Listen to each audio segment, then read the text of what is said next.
And we're live. Hey everyone, welcome back to the channel. The Trading Card Frog here. Today we have a special stream, unscheduled stream, because this came as one hell of a bad surprise today. I learned this morning that a very important person died today. Kazuki Takahashi Sensei, which is the creator and original manga artist for YuGiOh, was found dead this morning, or rather, Wednesday was found dead in Japan. So it's kind of jet lagged or whatever. But yeah, he was found dead, and I just felt like I should do a stream to honor him, because whether you believe me or not, this man changed a lot of things in a lot of people's lives through his art, and I'm one of those people. I'm one of the people that was affected, and I'm actually saddened by this. You know, uh, so let's be quick about a quick intro about the man, the legend himself. Kazuki Takahashi, it's not his real name, by the way. Takahashi is his real name, but Kazuki is not his real name. His real name is Kazuo. Uh, but, pen name Kazuki Takahashi. Uh, yeah, the man was born about, yeah, I think he was 60, so that was like 61, 62? 1961, I believe, he was born, going from memory. And, I mean, he worked in the manga industry. He actually did manga for over a decade before he started Yu-Gi-Oh! Uh, he did a few other shonens before, but they never really got any traction much until he began Yu-Gi-Oh! At first, Yu-Gi-Oh! Was not about trading cards. It was about a weird Egyptian spirit, pretty diabolical, might I add, in a puzzle that took over a kid's personality, and they did some morbid, or rather dangerous games. Let's just say it like that. People would die in those games. It's kind of like where the Shadow games came from, or whatever. But yeah, at first, no card games at all. Then, eventually, card games were involved. And, well, the rest, is history. Oh, I didn't mean to click on that. Anyways, the rest is history. Uh, I mean, I believe it was around 96 when it actually got some traction in Japan. Then, Bandai got involved, some cards were released for collection and shit. And then, eventually Konami saw the potential after seeing other card games pick some traction. Konami just decided, well, you know what, we'll support you. We want your game to go out there and get to kids who read your comics and, well, manga. And yeah, that's how it all began. And then for us in the rest of the world, well, we saw the game come out around 2002. At that time, I was 5. I was 5. And, I liked the artwork. I liked the somber, the darkness behind all of the storyline. Evil Egyptian magic and big monsters, and, people could get their soul taken away and stuff. It was interesting, but to a lot of people, including myself, it was more than that. You could relate to the characters he created. Of course, when we outside of Japan were introduced to these characters, they were censored. Especially here in North America, they were very censored. A lot of the Japanese culture was taken away from the show. A lot of the names were changed. For example, Joey's name is not Joey in Japanese. He's not an American guy with a Brooklyn accent. His name is Janucci. And, yeah, but we still got to meet some characters that were peculiar.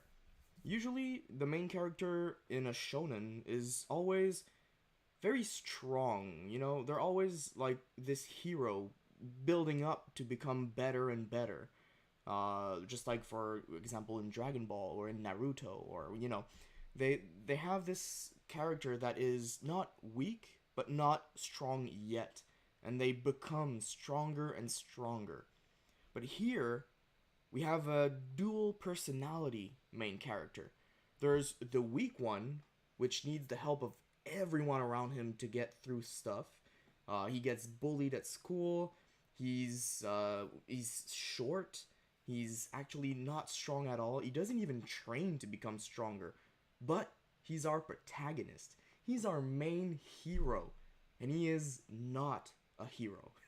And then we have his alter ego, which is an evil, or rather, it was evil in the original, but then it kind of switched to be a little mysterious, of an Egyptian pharaoh stuck inside a puzzle that this young kid slash preteen assembled. And this alter ego is manly. They're brave. They have confidence. They always have the solution. They have the heart of the cards, which, spoiler alert, is magic and it's cheating, but you know, they have something that the main character, our hero, doesn't have, and he aspires to become this. He wants to be this cool guy. He wants to be something more than just a bullied little kid. But he never really becomes it, even at the end of the whole show. At the final battle between our hero and the pharaoh, spoiler alert again, he cries. He cries. He wins, but he cries. And he's begging to still be with him. He doesn't want the pharaoh to leave. He wins. He defeats him. He knows he has to do it, but he is still a weakling. So no matter how long the series was, no matter the development, no matter the hardships, he was still a weakling. People don't always have to change to be a hero of their own story. And this is something that YuGiOh kind of portrayed, as weird and as obscure as it could have been portrayed. That's how some people could see it. You can still be a hero even if you can't change much. It's okay to feel, it's okay to be attached. And Takahashi really showed that through the show, through the manga. And then, instead of making a follow, like a sequel or something, using those same characters and showing them much older, for example, what Naruto happened with Boruto, or some of the Dragon Ball series, I believe, eventually kind of just went through some aging and they were adults and they had kids and stuff. Well, they decided to just go to another hero, a new one, with YuGiOh GX. But at that point, Kazuki Takahashi was not as involved. Every future series, he was less and less involved. He was more of like a veto guy. He was more of a consultant. He had some control still. He was still somewhat giving ideas. He was on the panel of, you know, the people doing decisions and stuff. But he was not the artist, the author anymore. But still, they decided to go with new characters, new people. Sometimes they were related to the original ones, which was nice. You know, you would still get to see your original characters, the ones you grew up with when you were younger, but they still moved on. They showed that even those other characters, they were all flawed. And they would change those ones compared to Yugi. They would. Jaden did change a lot. Also, Yusei changed a bit through the series. At first, it was, you know, all about card games and hiding your pain, but at the end, it was a little different. It was more expressive. Anyways, going back to the main series where he was actually involved, there was a lot to see in there. It's not just about the main character. We have a lot of other characters which develop through the series. Even the main love interest, Tia, uh, or Anzu, I believe in Japanese, um, she was interested in Yugi, but she was more interested in the pharaoh. It was a little awkward to have your main hero not be the center of affection of the main heroine. It was a conflicting situation, but that's not something you see in a lot of the shonens nowadays. Usually you have the main hero who gets all the girls, or at least gets the main girl of the show, but not in this one.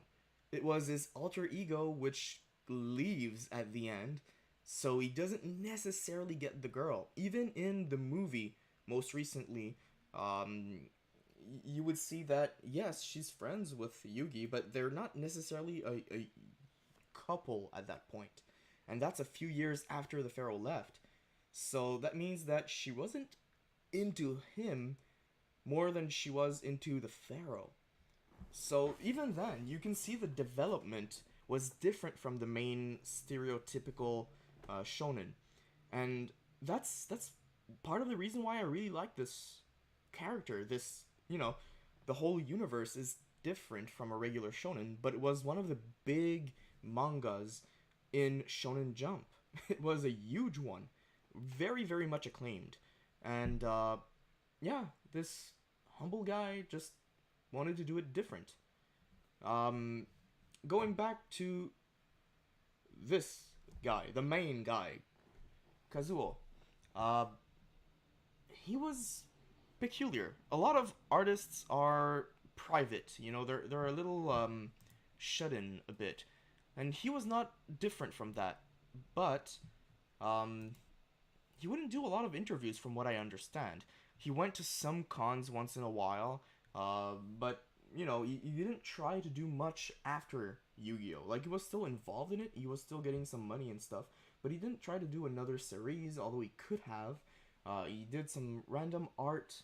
He posted some, and sometimes the Yu-Gi-Oh card game would release some special cards with artworks. For example, here we have some of those.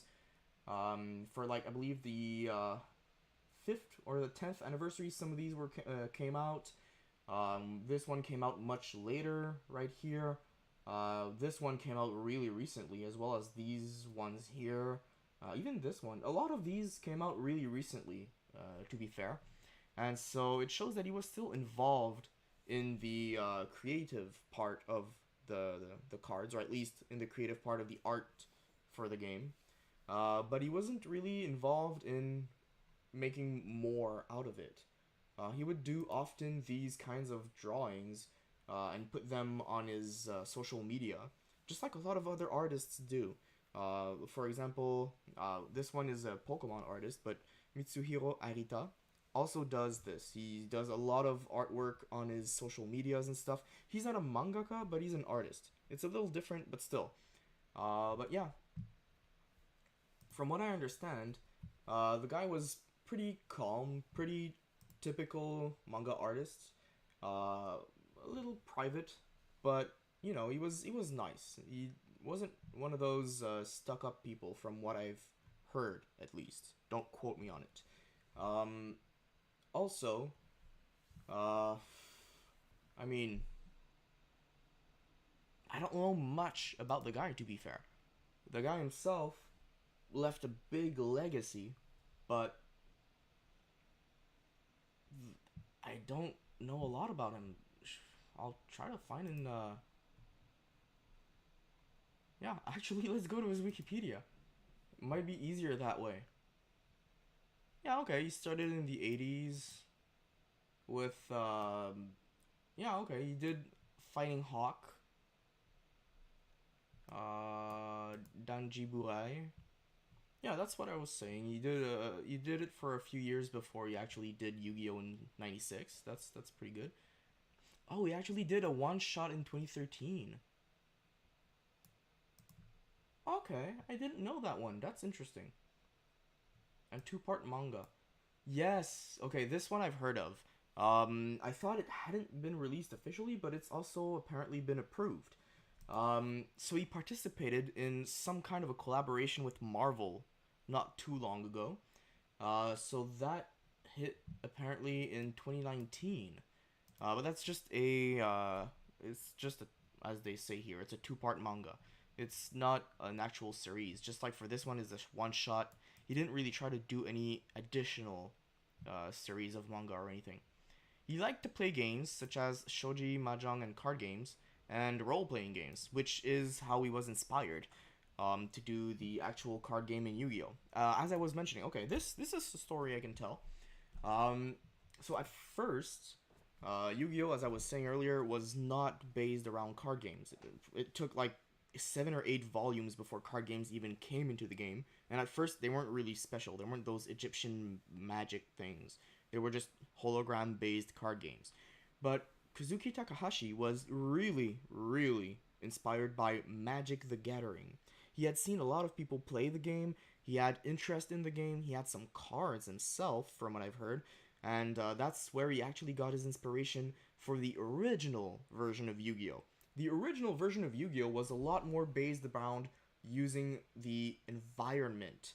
If you guys remember, in the original series, the original anime series, when they would fight on Duelist Kingdom Island, they would usually have some benefits from the surroundings, like the fight in the forest with the insects, or the fight in the open area with the RPs flying and being unreachable, or the fight with the fish, the freaky fish guy, Mako Tsunami, where the moon actually affected the fish because of the water and the sea levels and stuff.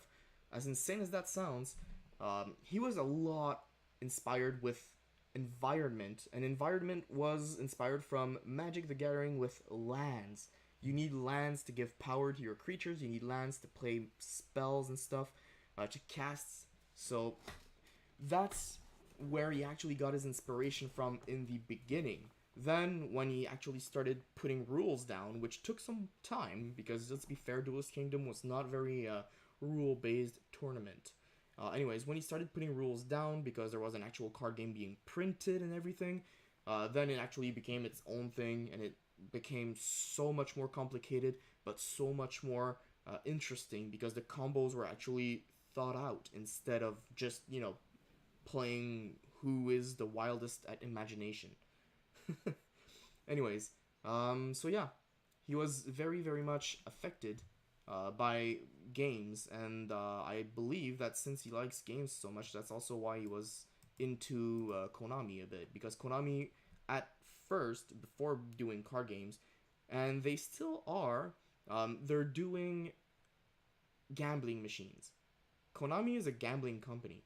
They do slot machines, they do pachinko, they do a lot of different gaming and or gambling equipment. They know how to get money out of people. That's how they are so good at selling cards and making you waste your money. Interview with Shonen Jump, Takahashi stated that his favorite manga from other authors included Akira, JoJo's Bizarre Adventure, Dragon Ball. He also enjoyed reading American comics, with Hellboy being his favorite. That's something I can get behind. I do really love Hellboy. His pet dog, Shiba Inu, named Taro, is actually what inspired the card Shiba Warrior Taro. Oh, that's so cute.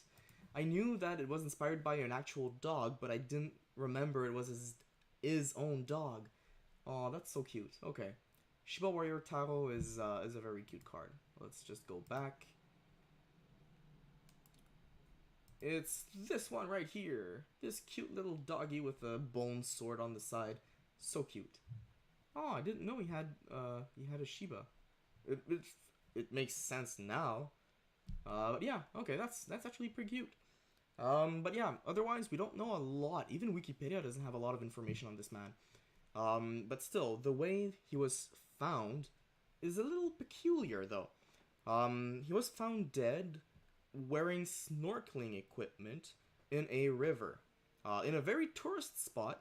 But yeah, he had told people, or people knew, that he went on a vacation in that region, so it was expected that he would do some tourism activities. So that's not the weird part, but the weird part is, they found him in the morning, so he spent the whole night in the water with snorkeling equipment. That's not very touristic to go in the night. So some people are starting weird rumors, but I'm not gonna jump into that bandwagon. I'm just gonna say that uh, who knows? Police are investigating. He might have died of a heart attack for all we know in the water, and he just ended up floating away. I just hope that it wasn't a crime or anything like that, because that would just be sad. This man changed a lot of people's lives. It's not just a game, it's a community being born around a cultural thing. It's like any other cultural thing. It could be a TV show like Stranger Things, where a lot of people just gather around and talk about it. It makes communities, it makes fans. Yu-Gi-Oh is just like that, but physical as well, because you collect it, you trade it, you build a community around people who have the same passion, and you then have events and people meet. They gather up, they have competitions, they want to be the best, and they have to learn how to deal with other people. It's not unlike other card games, because all card games basically have that same community aspect. But compared to a lot of other card games which weren't created by one single person, for example, Pokemon was created by a video game company. But Yu-Gi-Oh, this guy is the guy who started it. He's the one who imagined those creatures. He's the one who imagined their powers, their strengths, their weaknesses. He's the one who imagined like which one should be stronger than the other. For what reason should it be stronger? It's He put a lot of time and effort into building something that people would like, and people liked it. People went to it. People enjoyed his stuff more than other stuff, and they went to events. They made friends. They built their community. They learned languages. Uh, for example, in my region, we're mostly French speaking, but these cards were English. So we learned other languages to play them. We actually wanted so much to play the game that we had to go through the language barrier at a very young age when it first started to, be able to understand what the things would do, because otherwise it's just pretty cardboard. But we wanted to. It was motivational. Uh, and let's get back to the characters. The reason why I'm so attached to this is I can relate to Yugi to some point. He's small and I'm not tall. I'm pretty average height. I'm 5'7", I believe, something like that. 5'7", 5'8". So he's small, but he's not as I'm not as small as him. But he is the shortest of his group of friends, and I was always the shortest of my group of friends. I was always more into board games and strategic games more than physical things, just like this character was. Um, I mean, I had just a few friends which were more trustworthy, just like he did. I was bullied at some point for a few years, just like he was. Um, I mean, at some point, this don't quote me on it because it's a little iffy still, but in some interview during a con, I believe it was a Comic Con, but I'm not sure. During a con, one of the people in the crowd asked, "Why was Yugi always so short?"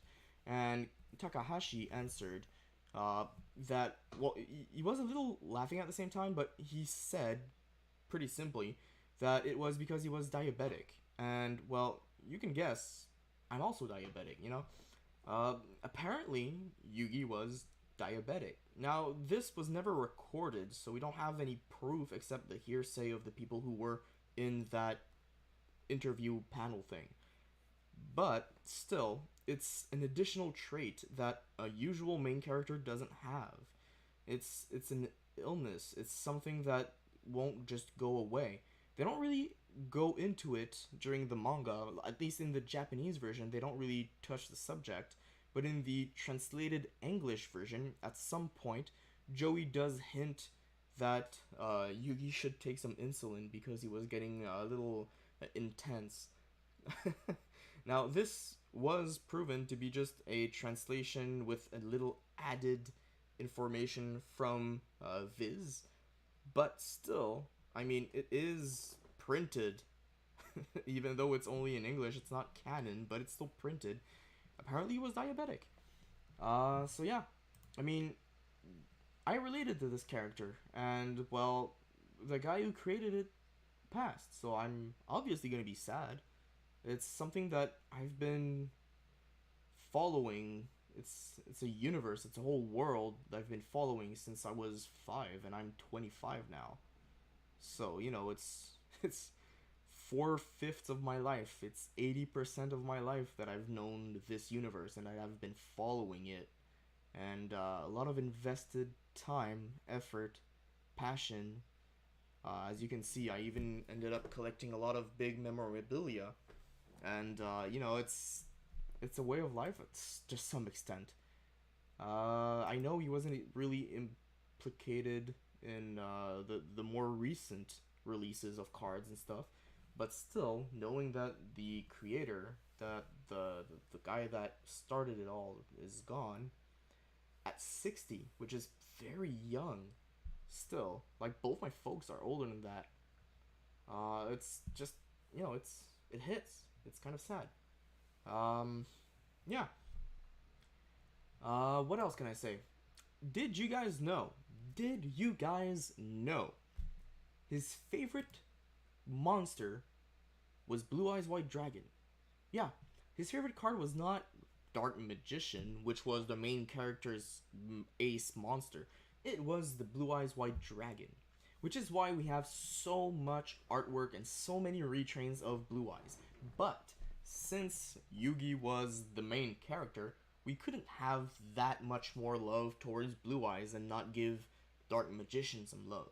So that's why the both of those cards always kept getting more and more love.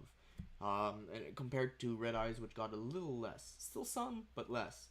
But yeah, so, you know, Blue Eyes being his main favorite card, it's not my favorite card, but my favorite character in the show was Kaiba.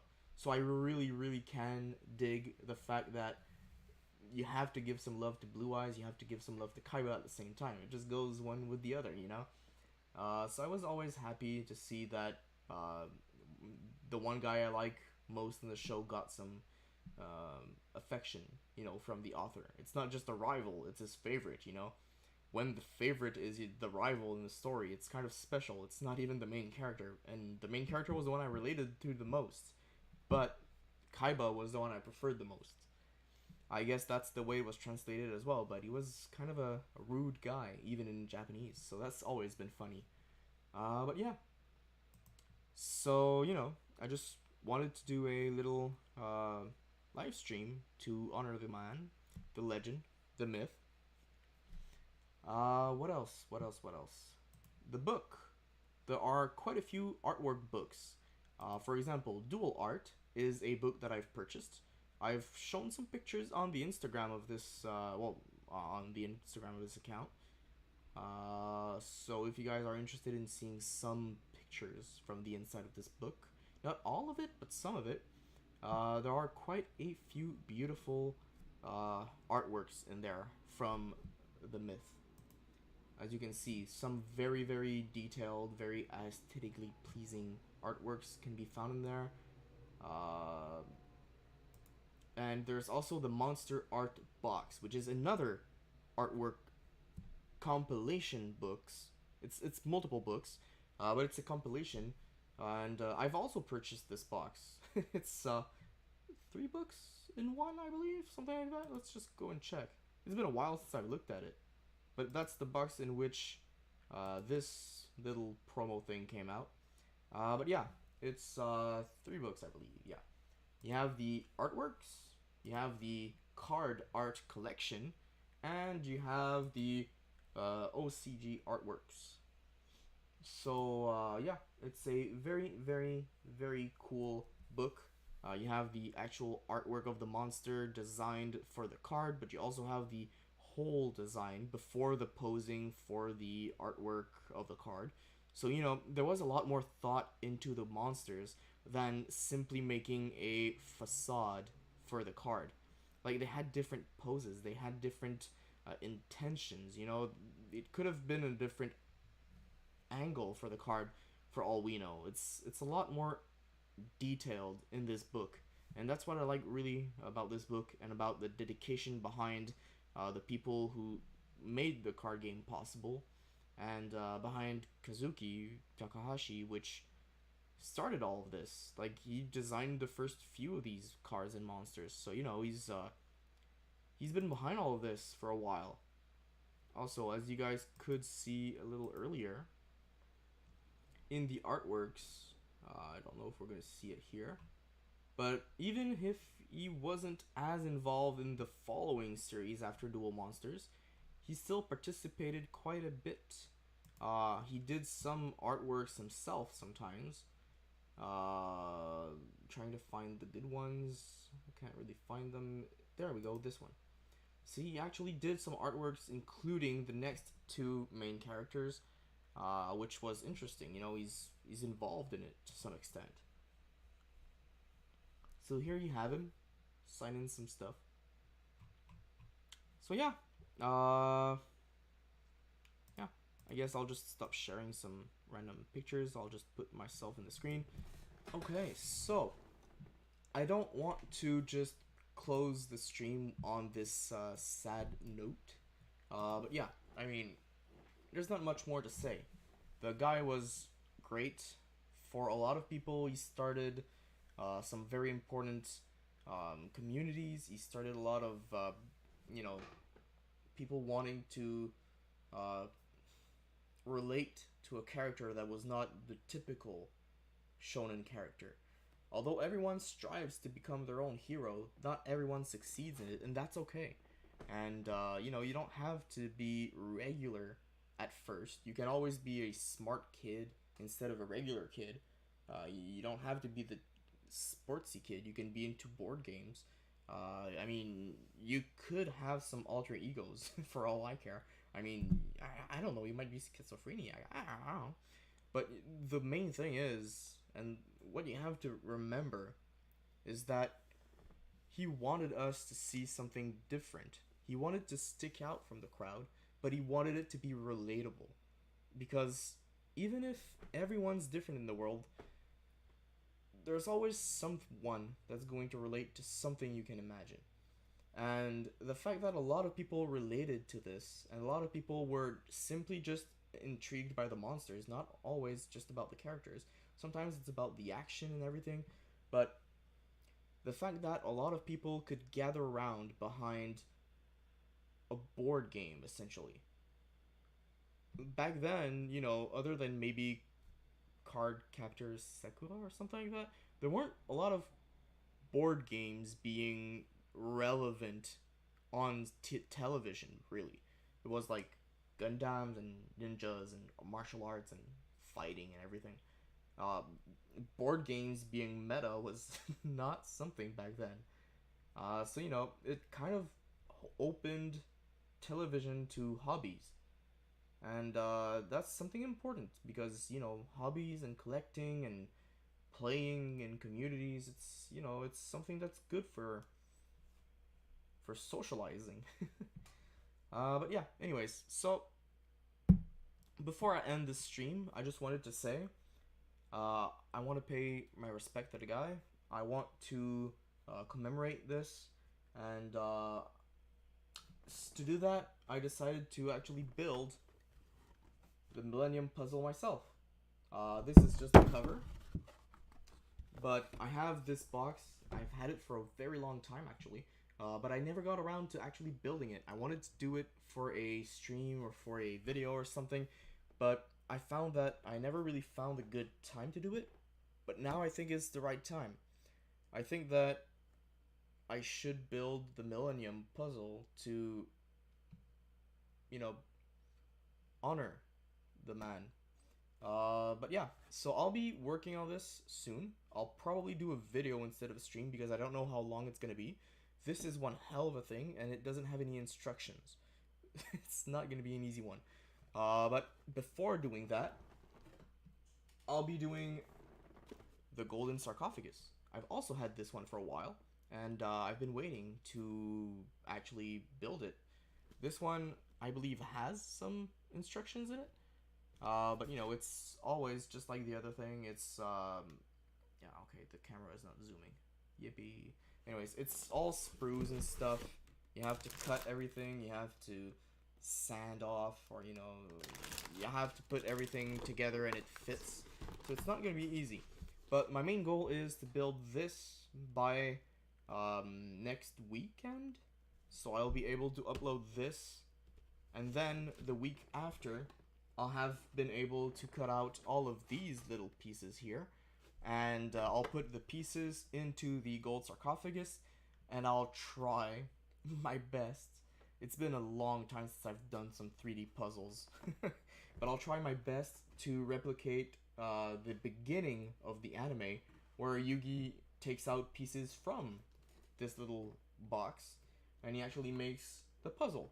So I'll try to do that on video. I believe that is a very symbolic way of commemorating how everything began, and from whom all of this was thought out. And also, no disrespect or anything, I just feel like it's also a good time for this. I wanted to give out some vintage packs, although these are just Korean, and I believe they're the reprinted packs, they're not the original ones, but still. I wanted to give these out to someone, a lucky winner out there, someone already subscribed.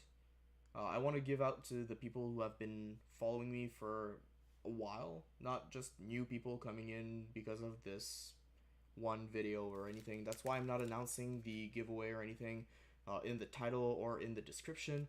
I just feel like these vintage packs have a lot of the original artworks, a lot of the stuff from back when Kazuki Takahashi was more a lead on the YuGiOh project, let's say.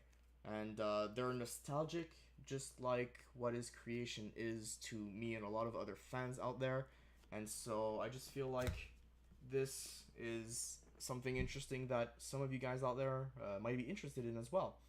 So, you know, if you're seeing this video, or if you are seeing the video in which this will be assembled, just comment down below. And if you were a subscriber, I guess before this video came out, you'll be entered. And the winner will be contacted, I guess, on YouTube or something. I'm not quite sure how to do that, but I'll announce the winner in the Millennium Puzzle video. And probably I would suggest the winner contact me through Instagram, because that's the easiest social media to contact people through, compared to YouTube at least. But yeah, so you know, a little gift to commemorate the person who started the whole hobby for me. That's something else I could mention as well. Yu-Gi-Oh is my main hobby. Pokemon is something I do a lot for YouTube, because it's more popular nowadays, especially on this platform. But my main hobby, the main thing I collect, is Yu-Gi-Oh! It's the one I've been following for the longest, and it's the one that I've invested the most time, effort, and money into. I actually still go to some local events sometimes, and I sometimes act as a judge, but most times I just go to play for some random promotional events and stuff like that. I don't really do any competitive play, because I'm not much of a competitive mindset person. I'm more of a relax on a late night thing. But yeah, you know, it's my main hobby, so it's the one that I'm most familiar, most comfortable, and most happy with. So that's also the reason why I'm so invested in today's live stream, and why I'm so sad about the news. Yeah. So yeah, I hope you all enjoyed today's vid. I hope you learned something, and I hope that you will pay respect to the man. Until next time, guys, it's been a pleasure.